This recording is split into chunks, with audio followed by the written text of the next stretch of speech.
नमस्कार साथियों, स्वागत है आपका BNK24 यूट्यूब चैनल पर। बहुत बहुत साथियों, फाइनली सीज़ फायर हो गया है। जैसे कि कल अंदेशा जताया जा रहा था, क्योंकि कल अमेरिका की तरफ से एक स्टेटमेंट आता है कि हमारे ऊपर ईरान हमला कर सकता है। अमेरिका के जो एयर बेसिस हैं, जो लगभग 19 ठिकाने जो मिडिल ईस्ट में हैं, उनके ऊपर हमला कर सकता है। और एक तरफ तो खबर चली रही थी कि 10 मिनट बाद ही खबर आ गई कि उसने ईरान ने हमला कर दिया है। कहाँ पे? अद उवैद, कुवैत के अंदर ही अद उवैद करके एक एयरबेस है अमेरिका का, वहाँ पे कर दिया उनका सबसे बड़ा हमला। उसके बाद में खबर आती है डोनाल्ड ट्रंप की तरफ से कि अब फाइनली सीज़ फायर कर दिया गया है दोनों देशों की ओर से। डोनाल्ड ट्रंप ने ऐसा बताया कि भाई अमेरिका काफ़ी 6-7 दिन से प्रयास में लगा था कि किसी दौरान सीज़ फायर हो जाए। कल मैंने बोला था कि अब ये गेंद जो है वो रूस के हाथ में है। रूस क्या कहता है? फाइनली रूस की तरफ से भी मध्यस्थता के लिए प्रेशर बनाया जा रहा था, भारत की तरफ से भी मध्यस्थता कराने के लिए प्रेशर बनाया जा रहा था, क्योंकि जो स्टेट ऑफ हार्मुज है उसे बंद होने से पूरे जो एशियाई देश हैं सबको दिक्कत थी, सबको परेशानी थी। और जैसा कि आप सभी जानते हैं कि युद्ध विराम में और फाइनली युद्ध ख़त्म होने में दोनों में फ़र्क है, और ये सभी देश चाहते हैं। अगर बात करें जापान के शेयर बाज़ार की, तो जापान के शेयर बाज़ार 1.5% बढ़े, कोरिया के शेयर बाज़ार 3% बढ़े, और बात करें हांगकांग की तो हांगकांग के जो शेयर बाज़ार थे वो 2% बढ़े। आज हमारा गिफ्ट निफ्टी भी ऊपर दिख रहा था, और जो क्रूड ऑयल है जो 79 रुपये पर चल रहा था वो 13% टूट के, मतलब सबसे बड़ी गिरावट आई है, 13% टूट के 66 पे आ गया है। बात कर लेते FII और DII के आंकड़े की। फॉरेन इंस्टीट्यूशनल इन्वेस्टर मतलब विदेशी संस्थागत निवेशक, उन्होंने 5,591 करोड़ रुपए की खरीदारी की कल जबकि बाजार रहा। देखो, जो FII और DII होते हैं ना, वो बहुत कुछ बता देते हैं। FII पिछले 5 दिनों से लगातार कंटिन्यूसली माल खरीदते जा रहे हैं, और जो DII डोमेस्टिक इंस्टीट्यूशनल इन्वेस्टर मतलब जो घरेलू संस्थागत निवेशक हैं, उन्होंने लगभग 1874 करोड़ रुपए की बिकवाली की है। तो सीधी बात है, FII माल खरीदते हैं तो DII तो बेचते ही हैं, इसमें कोई दो मत नहीं है। देखो क्या है कि पूरी दुनिया के अंदर अमेरिका के ना 750 से ज़्यादा एयर बेसिस बने हुए हैं। इसीलिए अमेरिका का ना पूरी दुनिया पर क्यों वर्चस्व है, क्योंकि उसके पूरी दुनिया में 750 से ज़्यादा ठिकाने हैं, जिन ठिकानों पर वो अपना कंट्रोल रखता है। और बात करें मिडिल ईस्ट की, तो मिडिल ईस्ट में लगभग 19 ठिकाने हैं अमेरिका के। अब उसमें अमेरिका के कुवैत में भी है, तुम्हारा कतर में भी है, इराक में भी है, और जॉर्डन में भी है, सीरिया में भी है, और सऊदी अरब में भी है। ऐसा करके अमेरिका के हर जगह ठिकाने हैं। तो हालांकि जो ईरान ने हमला किया था वो कतर के ऊपर, तो कतर को पहले बता दिया था कि भाई देख, तू मेरा भाई है, तेरे साथ कोई झगड़ा नहीं है, पर चूंकि इनने हमारे ऊपर हमला किया है तो इसलिए हमें भी इसके ऊपर हमला करना पड़ेगा। तो इसलिए बता के हमला किया था। 14-15 मिसाइलें मारी, और उसके बाद से हालांकि उनको सभी को इंटरसेप्ट कर लिया गया है, जो एयर डिफेंस सिस्टम है। लेकिन कतर नहीं चाहता, या इराक नहीं चाहता था कि उससे युद्ध मोल लिया जाए कतर से, क्योंकि कहीं ना कहीं इस कतर ने भी इसको, जो एयर बेस पर हमला हुआ था ना, इसने कतर ने क्या बोला था, जो राजा है वहाँ का, कि हमारी संप्रभुता को खतरा है, इसीलिए कहीं ना कहीं दिक्कत का विषय। अब बात करें US ने, तो US की तरफ से पहले ही संकेत दे दिया गया था। अमेरिका ने बोल दिया था कि इसने जो हमला किया ना, इसके ऊपर हम कोई भी जवाबी कार्रवाई नहीं करेंगे। तभी संकेत नज़र आ रहे थे कि अगर अमेरिका से जवाबी कार्रवाई करने से मना कर रहा तो सीधी सी बात है, कहीं ना कहीं सीज़ फायर होगा। और सीज़ फायर को लेकर के सभी देश चिंतित भी थे। देखो, जो चाइना है, चाइना कहीं ना कहीं ईरान को बहुत सपोर्ट करता है, लेकिन चाइना का लगभग 1 लाख बैरल प्रतिदिन का कंजप्शन है, जो कि ईरान से पूर्ति होती है उसकी। और अगर स्टेट ऑफ हार्मुज बंद हो जाता तो सबसे ज़्यादा चाइना को परेशानी हो जाती। ठीक है। दूसरी बात है भारत का जो तेल है ना, चाहे हम सऊदी अरब से ख़रीदें, चाहे हम कतर से ख़रीदें, चाहे हम UAE से ख़रीदें, चाहे हम ओमान से ख़रीदें, चाहे हम इराक से ख़रीदें, चाहे ईरान से ख़रीदें, जो भी ख़रीदेंगे ना, तो जो डमरू जलमंडल है ना, जिसे हम स्टेट ऑफ हार्मुज के नाम से जान जाता है, उसी के रास्ते आता है। और उसी के रास्ते आता है मतलब कहीं ना कहीं भारत को भी आने वाले समय में 20% जैसी हमारा, हालांकि सप्लाई वहाँ से है, ज़्यादातर रूस से करते हैं, पर लेकिन जो एशियाई देश है ना, उनमें सप्लाई चेन की, जो एनर्जी सप्लाई चेन है ना, उसमें बहुत बड़ी दिक्कत क्रिएट हो जाती। तो इसीलिए सब देशों ने मिलकर समझाया, डोनाल्ड ट्रंप को समझाया, उन्हें समझाया कि यार ऐसा ना करो कि तुम्हारे आपसी विवाद में युद्ध बड़ा रूप ले ले। क्योंकि अंदेशा ऐसा भी जताया जा रहा था कि किम जोंग उन है ना, उन्होंने जो ईरान है ना, ईरान को न्यूक्लियर बम देने के ऊपर सहमति बता दी थी कि हम सहमत हैं। हालांकि कुछ ऐसी अफवाहें भी थी कि रूस ने बोल दिया था। लेकिन उसको चुटकी लेते हुए डोनाल्ड ट्रंप ने ये बोल दिया था कि तुम्हारे पास में जो हथियार है ना, हमें मालूम है कि तुम वहाँ से उड़ नहीं पाओगे और हम वहीं जाकर ब्लास्ट कर देंगे, तुम्हारे खुद की जनता मर जाएगी। हमारे पास में टेक्नोलॉजी के रूप में नए नए हथियार विकसित कर लिए हैं। तो इस युद्ध के क्या है मायने, समाप्त क्यों हुआ? समाप्त होने के पीछे जो सबसे बड़ी वजह है वो है जियो पॉलिटिक्स का दबाव। देखो, पुतिन पहले ही रूस और यूक्रेन के युद्ध में उलझे हैं, तो पुतिन नहीं चाहते थे कि एक और बड़ा फ्रंट खुल जाए। और अमेरिका जो कि पूरी दुनिया की नाक माना जाता है, और अगर अमेरिका के ऊपर एयर बेसिस के ऊपर हमले हो रहे हैं तो अल्टीमेटली आपको ये चीज़ मान के चलनी पड़ेगी, जीतता पैसा ही है। और पैसा पैसा किसके पास में है? कतर के पास में है। किसके पास में? ओमान के पास में है। तुम्हारा जो ऑयल रिच कंट्री है, सऊदी अरब है, इनके पास में पैसा है। तो जैसे ही एयर बेसिस के ऊपर हमला हुआ तो सीधी सी बात है, वहाँ पे कोई पानी तो है नहीं भाई, वहाँ पे है तेल के कुएँ, वहाँ पे है क्रूड ऑयल की रिफाइनरी। तो सीधी सी बात है, उन्होंने डोनाल्ड ट्रंप को बोला। अभी डोनाल्ड ट्रंप कतर से कितनी वसूली करके ले गया, मतलब 6,000 करोड़ का तो विमान लेके गए एक गिफ्ट में। और मिडिल ईस्ट में अपनी सेना रखते क्यों हैं? इनकी सुरक्षा की जिम्मेदारी के लिए। अल्टीमेटली जो लगभग 10 से 15 हज़ार सैनिक तो उसी एयरबेस पे पड़े थे इनके, और 100 से ज़्यादा फाइटर जेट है जो जिस अल उदद एयरबेस पे हमला किया था ना ईरान ने कल, उस पर 100 से ज़्यादा फाइटर जेट खड़े रहते हैं अल्टीमेटली, और 10,000 से ज़्यादा सैनिक रहते हैं अमेरिका के। तो अमेरिका नहीं चाहता था कि जिस तरह से हमारी जो अर्थव्यवस्था है ना वो झूल रही है, मतलब अभी झूल ही रही है। ये नहीं कि अर्थव्यवस्था की लंबे स्तर पर चली गई। पहले तो इन्होंने ट्रंप टैरिफ के चक्कर में जो इनके अपने भी थे ना, उनके साथ में भी इन्होंने दुश्मनी मोल ले ली थी डोनाल्ड ट्रंप ने। किसके साथ? ब्रिटेन के साथ, या तुम्हारा जो यूरोपियन यूनियन के देश हैं उनके साथ में, कनाडा के साथ में, मैक्सिको के साथ में। मतलब टैरिफ के चलते इन्होंने जो देश इनके साथ खुल के भी आने वाले थे उनसे भी दुश्मनी मोल ले ली थी। दूसरा जो तरीका है किसी देश पे युद्ध करने का, वो पहले जो संसद है वहाँ की सेनेट, उसमें पास कराना होता है, उसके बाद ही संसद आप किसी देश के ऊपर हमला कर सकते हो। लेकिन डोनाल्ड ट्रंप ने उसको भी बाईपास कर दिया। हालांकि एक बार इन्होंने बोल दिया था मैं इस देश पे इतना टैरिफ लगा दूँ, इतना टैरिफ लगा दूँ, उसके लिए वहाँ के जो राज्यों के गवर्नर हैं, जैसे हमारे यहाँ मुख्यमंत्री होते हैं या राज्यपाल, वे वहाँ की हाईकोर्ट चले गए थे कि ये तो राज्य वहाँ के राष्ट्रपति को पावर ही नहीं है, उन्होंने अपनी पावर का अधिक इस्तेमाल कर लिया, उसे पता ही नहीं है कर सकता है। लेकिन वहाँ की हाईकोर्ट ने, डोनाल्ड ट्रंप हाईकोर्ट चले गए, हाईकोर्ट से बोल दिया गया कि नहीं, पावर है, वो राष्ट्रपति कुछ भी कर सकता है अपने अधिकारों का उपयोग करते हुए। देखो, सबसे पहली बात समझो, शांति सबको पसंद है। कारण देखने के लिए मिला तुम्हें, जापान का, कोरिया का, उत्तर कोरिया का, सभी बाजार हरे में थे। और हम उसकी तो बात ही नहीं कर रहे इसराइल की, क्योंकि इसराइल तो हम मतलब पिछले 2 सालों से तो हमास के साथ में युद्ध में है, और 12 दिनों के साथ में ईरान के साथ युद्ध में। उसके बाद में भी उनका जो इसराइल का इंडेक्स है ना स्टॉक मार्केट का, वो नया लाइफ हाई बना रहा है।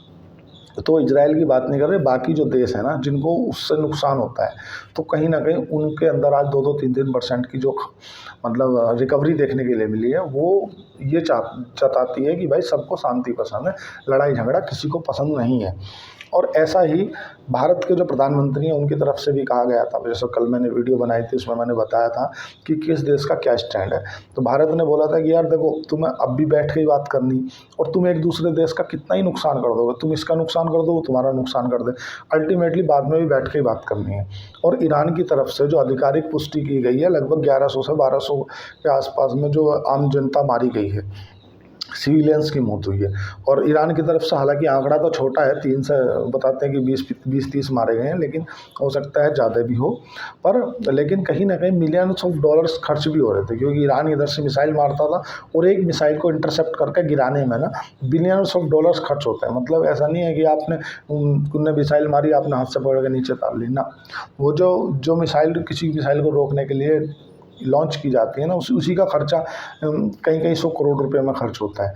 तो कहीं ना कहीं इजराइल का जो बैंक ऑफ इजराइल है ना, उसने भी इस चीज़ को दर्शा दिया था कि देखो, युद्ध में ज़्यादा दिन रहना ईरान के साथ में हमारी समझदारी नहीं होगी, क्योंकि हमारी जो जीडीपी का अनुमान है वो भी मुझे लग रहा है कि 4% से घट कर लगभग 3.5% रह जाएगा। मतलब बैंक ऑफ इजराइल ने भी अपना जो युद्ध के चलते उनकी जीडीपी का अनुमान है वो घटा दिया था कि यार हमें लगता है इस बार जीडीपी का अनुमान 3.5% का रहेगा, और अगर युद्ध में ज़्यादा चल जाते हैं तो वो और भी घट सकता है। डोनाल्ड ट्रंप, जो कि टैरिफ ट्रंप के नाम से जाने जाते हैं, बड़बोलेपन के नाम से जाने जाते हैं, उनको कि बैठ के उन्होंने दोनों में आपस में डील हुई होगी, उन्होंने बता दिया होगा कि यार ठीक है उनको। अब हालांकि डोनाल्ड ट्रंप के पेट में बात पचती नहीं है, तो वो चाहते हैं कि यार पहले मैं क्रेडिट ले लूँ, इससे पहले कोई बोल दे आके तो मैं ही बोल दूँ जाके। तो उन्होंने आके पहले बोल दिया कि मैं दोनों देशों को मतलब as a best of luck बोलना चाहता हूँ कि दोनों देश समझौते पे आए हो, जो अगर ये नहीं होता तो मिडिल ईस्ट में मिलियंस ऑफ पीपल मतलब 10-20-30 लाख लोग मारे जाते। तो जाहिर सी बात है कि अगर इस तरफ से कोई ज़्यादा बड़ा हमला कर देता है इजराइल, तो वो न्यूक्लियर जो देखो शेयर बाज़ार एक सेकेंडरी है, लेकिन जियो पॉलिटिक्स में घटने वाली घटनाओं का फ़र्क जो है ना वो पूरे सभी ऑल ओवर दुनिया में पड़ता है। क्योंकि हम किसी देश से कुछ खरीदते हैं, हम किसी देश से कुछ खरीदते हैं, अल्टीमेटली हम जो ना भारत की जो अर्थव्यवस्था है ना वो 85% क्रूड ऑयल के तेल के इंपोर्ट पर निर्भर है। हम 85% तेल खरीदते हैं, क्रूड ऑयल। जाहिर सी बात है हम वहाँ से नहीं खरीदेंगे, कहीं और से खरीदेंगे, लेकिन दाम तो बढ़ेगा ना, उसका दाम बढ़ेगा तो उसका इफेक्ट पड़ेगा हमारी अर्थव्यवस्था में। हमारी जीडीपी जैसे जैसे मतलब एक सर्वाइव कर रही है वो और दिक्कत में आ जाएगी, हमारी नहीं ऑल ओवर सभी की। हालांकि डोनाल्ड ट्रंप को तो उंगली करने की आदत है। अभी वो मतलब युद्ध के टाइम में भी उन्होंने बोल दिया था कि यार मैं तो फार्मा सेक्टर पे इतना का टैरिफ लगा दूंगा। मतलब एक समस्या ख़त्म नहीं होती कि डोनाल्ड ट्रंप दूसरी समस्या लेके आ जाते हैं। जैसे ही आदमी ये सोचता है कि अब बाज़ार में सब कुछ ठीक हो गया, अब तो बाज़ार रॉकेट होगा, तो बाज़ार वहीं से नीचे। जैसे ये लगता है यार अब तो सब बेच दो, कुछ नहीं होने वाला, तो वहीं से बाज़ार ऊपर। देखो जो स्टॉक मार्केट में काम करता है ना, उसे ये चीज़ माननी पड़ेगी कि अगर आप डायरेक्ट किसी स्टॉक को खरीद कर बेचना चाह रहे हो और आपको जियो पॉलिटिक्स में होने वाली घटनाओं का कुछ नहीं पता कि कौन देश के किस देश के साथ में कैसे संबंध है, उस देश का उस देश के साथ व्यापार क्या है, और जो दूसरे देश से कोई व्यापार कर रहा है उसका तीसरे देश क्या क्या व्यापार कर रहे हैं। क्यों भारत हालांकि मध्यस्थता के लिए काफ़ी दिन से प्रेशर बना रहा था, क्यों? क्योंकि इजराइल भी भारत की बात मानता है और ईरान भी भारत की बात मानता है। भारत जानता है, देखो जैसे हमने सपोज करो, मैं ये पाकिस्तान को याद दिलाने के लिए बता रहा हूँ, भारत ने ऑपरेशन सिंदूर को सीज फायर किया है, क्लोज नहीं किया। मतलब हमने युद्ध जो अपना सीज फायर ऑपरेशन सिंदूर चालू किया था ना, उसे हमने रोका है, बाय स्टैंड रखा है, हमने उसे ख़त्म नहीं किया।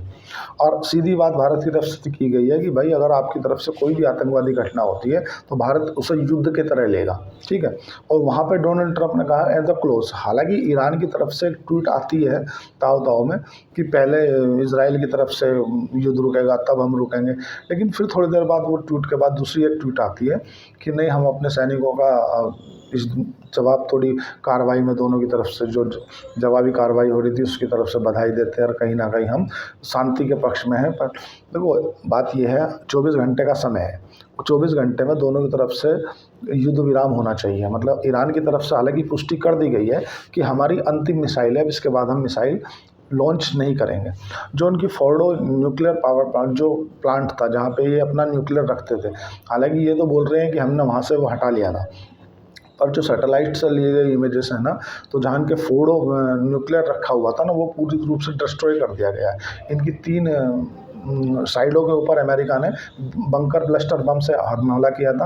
और बंकर ब्लास्टर बम की जो खासियत है ना, वो नीचे पहले ज़मीन में जाता है 2 किलोमीटर, उसके बाद फटता है। तो मतलब कुल मिला के आप चाहे किसी भी तरह का आपने कहीं भी न्यूक्लियर बम रखा हो, वहीं के वहीं से तबाह करने की क्षमता रखता है बंकर ब्लास्टर बम। अब मेन बात तो ये देखो कि अमेरिका के जो फाइटर है ना, जहाँ से वे गोवामा से उड़ के गए ना, उन्होंने 37 घंटे के हवा में रहे, मतलब 37 घंटे तक वे नीचे नहीं आए हैं। तो जो व्यक्ति उस फ्लाइट को उड़ा रहा होगा उसकी हिम्मत देखो कि जो व्यक्ति 37 घंटे तक एक सीट पर सिंगल सीट पर बैठा रहा और उससे बिल्कुल सटीक टारगेट किया, और इस बीच में फ्यूल की भी ज़रूरत पड़ी होगी। तो हालांकि इस बीच में बताया है उन्होंने कि एक दो बार हमने फ्यूल भी लिया ऊपर ही ऊपर हवा में जो भरा, पर लेकिन ये काफ़ी बड़ी कार्रवाई है। मतलब अमेरिका किसी भी जगह रहे तो कहीं भी जाके कहीं भी देखो, डायरेक्ट अमेरिका के ऊपर तो ईरान हमला कर नहीं सकता था। क्यों नहीं कर सकता था? क्योंकि अमेरिका से ईरान की जो दूरी है ना वो काफ़ी है। लेकिन अमेरिका के एसेट हैं वहाँ उनको भी काफ़ी सेफ रखना चाहता है। और अमेरिका के जो एसेट है ना वो पूरी दुनिया के अंदर लगभग 750 ठिकाने हैं जहाँ पे अमेरिका अपना पूर्ण रूप से कंट्रोल रखता है। और मिडिल ईस्ट के अंदर लगभग 19 ठिकाने हैं। तो अमेरिका नहीं चाहता कि किसी भी रूप से, जैसे उनने पहले बता दिया कतर को कि मैं आपके ऊपर हमला करने जा रहा हूँ, उसके ऊपर फिर उन्होंने अपनी मिसाइलें लॉन्च कर दी, उनको इंटरसेप्ट करके दोहा में गिरा दिया गया, मतलब कतर में गिरा दिया गया। अब कतर की भी साथ स्पष्ट तरफ से ईरान को चेतावनी दे दी गई थी कि भाई ये आपने हमें बता जरूर दिया, पर आपका जो हमला जो है ना, ये हमारी अखंडता और संप्रभुता को खतरा है।